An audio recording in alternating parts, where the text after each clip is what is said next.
How you doing, everybody? I got Barbara here. She's out here spending a little time with us. So I'll put my smoke out. Thank you. Oh, since she's polite, everybody ought to be like that. You know, this is my 66. We're going 100cc. I've got it together far enough now. I got flywheel and everything on. Got top end together with the waist go. Dome piston that's going in it. Getting ready to do the port bat, which will be here right after this video. We'll do that. Pretty happy about this build, really. This is going to be really fun. A lot of you already know this is a friend of mine, Dave, saw. He got killed a few years ago in a logging accident. And I decided, well, the best thing I can do is just go ahead and build a saw out of this. So that's what we're doing. Okay. I'm going to show you something that came just a minute ago. As soon as I get this put down where it's safe. The first one of the Farmer Tech 66 Magnum kit build. And I wanted to take everything out, but everybody kind of agrees, like, well, No. if you do, it's not going to go back in the same box. We're not Chinese. We can't do that. But it's really kind of a shame.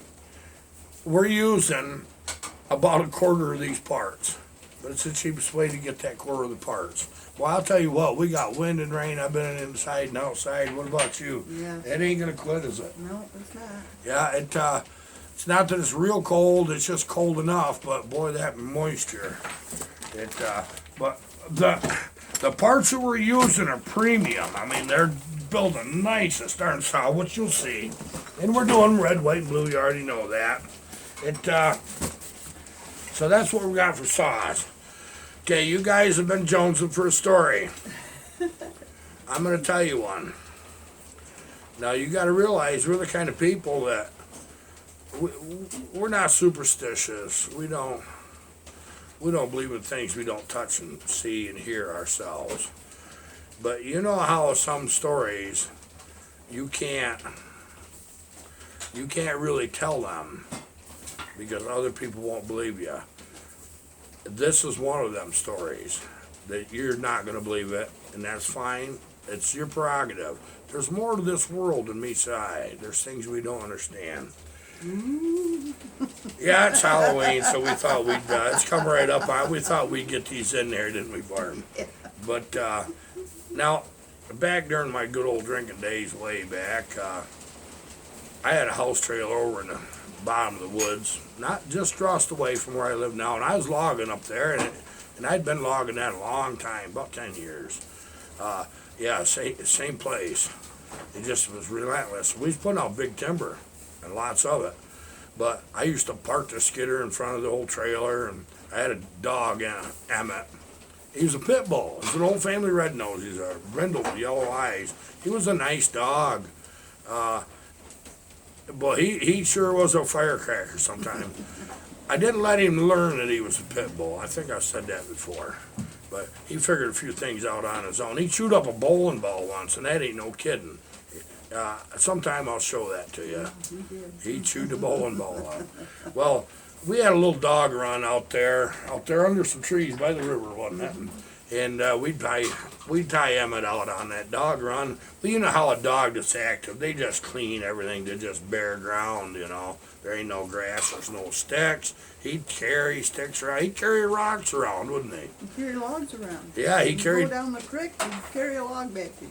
Yeah, he would. He'd push it right out of the water, bring it right back. You could throw a stick in. You could throw that log out in the river, and he'd bring that back, wouldn't he? I mean, 8, 10, 12 footer. I mean, something with some size. He'd bring that back. He's just a 40-pound dog. Well, anyways, what happened was one morning we went out there. And now this one little area is kind of weird. I'll tell you what the story was. This little small hamlet we live in, there's no stores or anything, and the house is kind of spread out, and so ain't the people, you know. And there was 4 big sawmills here. When they come into this region, the timber was unbelievable. So there was 4 big sawmills. So what the deal was, they had these areas that were like tenement houses, and a lot of them were foreign people. They come over from Germany and Sweden and places. So English wasn't their first language.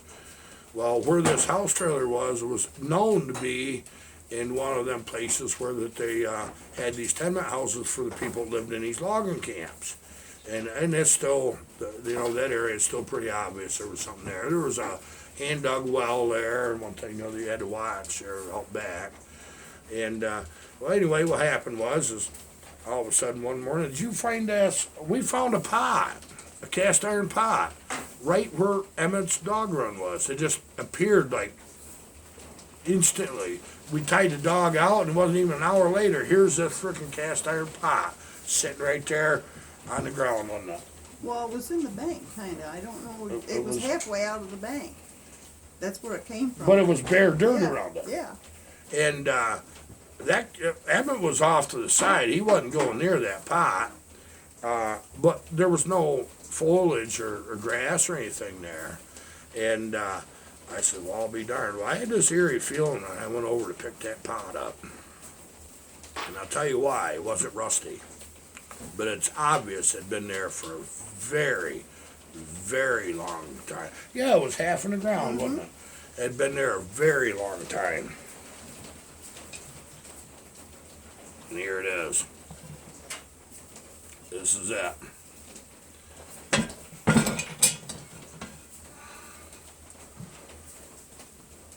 There it is. This is exactly the condition we found it in. Okay? If any of you that know dates and one thing or the other, it has a date of patented February 10th, 1920 on the inside of the lid. So, it's one of them anomalies. That can't run till through the 40s. Okay? So I make stew on this, I'm sorry. But I picked that thing up by this lid, and even though it was absolutely black still, the lid didn't come off. In fact, I messed around for a few minutes, and I finally got in there with a butter knife or something, popped it off. It was about, half full of real rancid lard, wasn't it? Something in it. Yeah, but I mean, it was a grease. It was lard, is what it was, and it was pretty rancid. But apparently that lard had sealed that, so the inside was good. But the outside of it was just amazing shape, just like it is now. Probably kept the whole thing, probably being a grease. And being a grease, that's probably it. But it was well used. Well, there was other things that happened in the same place too. I got a daughter, Lori. She came over. She was, how old was she then? 10? 8? 12 maybe. Maybe 12. Around there. Okay. She's out there playing in the yard. And all of a sudden she brings in this umbrella. What would you have to say the first time you seen that umbrella? I don't know. It was sinister. It had an awful point on it, and it was all different colors. I mean, I've never seen one. It was like like- that. Like an evil clown umbrella. Yeah, I guess that would be a But good the description. point on it was very sharp, and it was probably 6 inches. Yeah, it was a long point. And actually, the umbrella still worked, Yeah, it did. but it was in my own freaking yard. I And don't I know says, where it came from because it wasn't there I before. no. And I says, Lori, where'd you get that? And she says, right there by that pile of wood. I says, there's no umbrella there. And I says, was it folded up? No, she says, just sitting there on the ground. And it did. It looked like an evil clown umbrella. Yeah, but that point, you would hurt somebody with that. And the staff of that was really quite heavy. I'd have hated to got whopped by that. Yeah, me too. That was a serious umbrella. That ain't even the beginning of it. It's not. Now, this is all true. I don't care if you believe it or not, but it's the darn Yeah, truth. it's true. It's all true. One night, we're sleeping. Log skidder's parked out front. It's where it always sat when I wasn't working. And morning, I'd go hit the woods. One night, probably 10, 11 o'clock night, maybe midnight. All of a sudden, we heard this bang, and it started way, way, way off. It, just like a tap, tap, but slow, and it kept increasing to the point where Louder and louder. it kept getting louder and louder, just like she said. And she says, Harv, you better get up and see what that is. And so I did. And I'll tell you what, I didn't like seeing what I seen. I had an East Wing carpenter hammer, and we had a wood table that was very old. Nice, kind of a neat little. It was a drawing room table, but we was using it for a kitchen table. It worked quite well for that. And just bang, bang, bang. And I went out there, and I stopped me right in my tracks. That hammer was balancing right on. You seen it too? Yeah. It was balancing on its head. And I looked at that hammer. It was moving just slightly, wasn't it? It was just there. I mean, I don't even know. It wasn't there before we went to bed. I don't know where it came from. And as I reached for that hammer, it tipped over, didn't it? Mm-hmm. And I was like, uh-oh. So I picked this hammer back. I know. And we ain't even got started on some of the stuff, have we? I picked that hammer up, and I tried to balance. It was a regular claw hammer, a curved claw, wasn't a straight one. And I tried to put that. There's no way. It was no way to balance that there. It just happened. You remember that one time you was sitting in a chair there, and Emmett started staring at you? Oh, Lord, that was scary. That was really scary. Go ahead and tell that part of it. It was in the wintertime. And I was sitting, I don't know, it was along the edge by the wall in the trailer. And Emmett just come over and he just looking at me and staring at me and staring at me. But he just had this look on his face like he didn't want to come close to me for some reason. And everything was just But he so was looking cold through around you. me.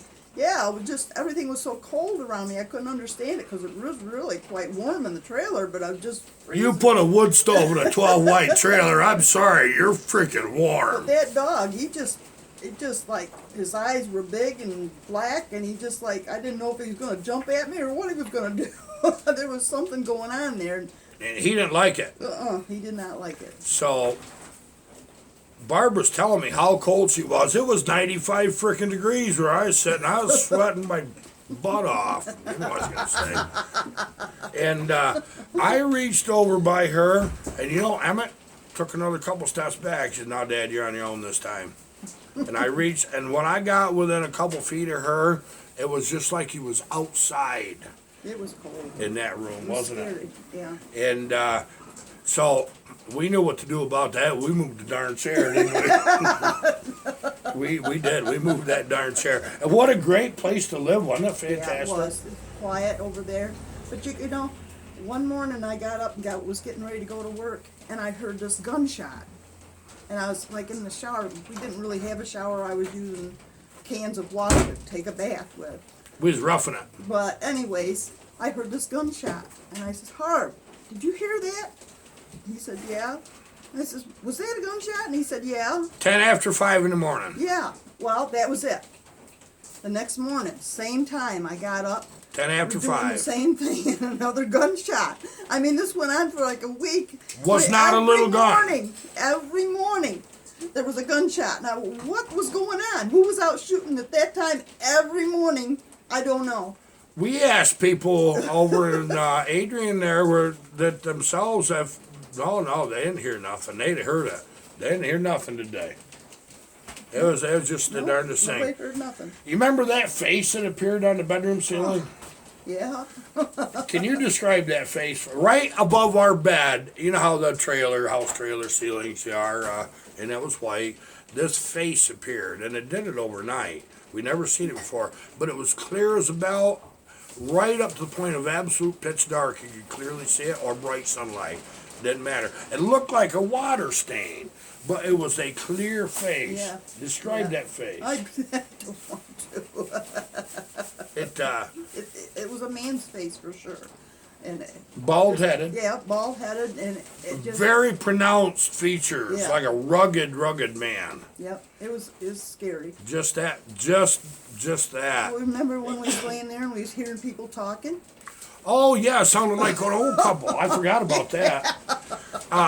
It wasn't English. It was another language. Yeah, it was another language. I don't know what it was. was but they were arguing about something.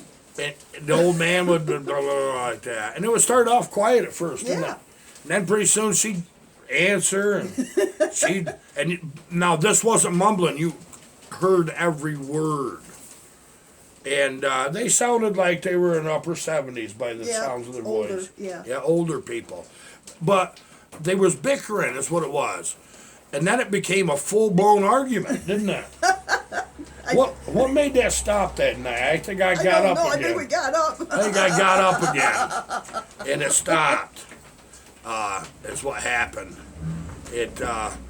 But I want you to know there's more out there to this world than you know. And I'm sure some of you's got some stories you'd rather not talk about. If you don't want to talk about them in the comments, email me. I leave every fourth or fifth video. I have my email address there. I'll probably put it on the end of this one. But now, that wasn't even all of it. But there was a lot of strange things happened there where that old sawmill camp wasn't there? Yeah, it was just a kind of one of them places where you're like living in another dimension, I think, or something. I don't know. We're pragmatic people. You know, But anyways, we're still here, so it must be they didn't mean anything towards us. but that was good times. We had it rough Best then. times. We Best had it times. rough then, didn't we? Yeah, best times. It was Had good to carry our times. water and everything. We didn't Yeah. have anything. We had nothing. electric. Yeah, we had that. That was what we had. We had a wood stove and a skidder set there dictated we'd always have firewood. I'd always leave a top on a tree. I picked ash trees because ash is one of them woods. You can cut it right then. It's all from a live tree, and you can throw it right in your stove, and that just heats you. Boy, that was stayed nice and warm in there, didn't it? Did. People's got a lot of money live uptown in them uptown houses. You go in their houses, it's 62 degrees, and they're walking around. Yeah, and they with got sweaters on and sweater. sitting on the couch with a Yeah, blanket. yeah. And Here, our poor ass people, we ain't got nothing hardly, just living right off the land almost.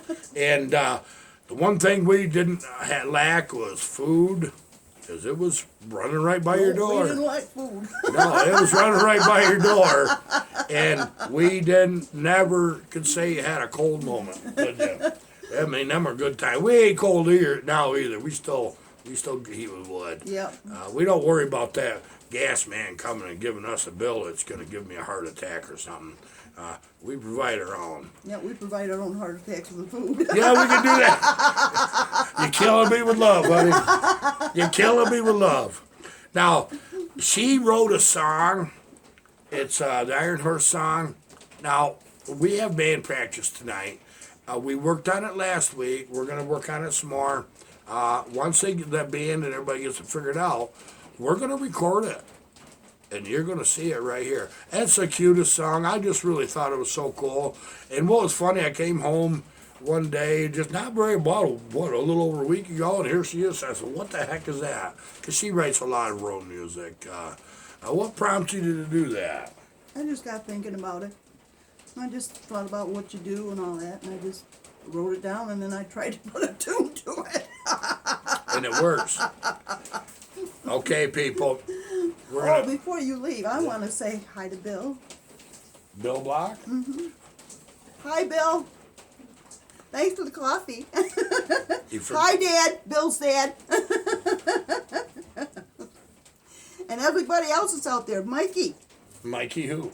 Mikey Yo-Yo. Mikey Yo-Yo. Hey, Mikey. Kripke. Mikey. Kripke. Yes, Kripke. We haven't heard from you in a long time. Hope you're okay. He's been in the hospital in Germany. We're a little concerned. I sent him an email. Hopefully something good comes of it. Yep. We'll find out. We're praying for you, honey. Okay.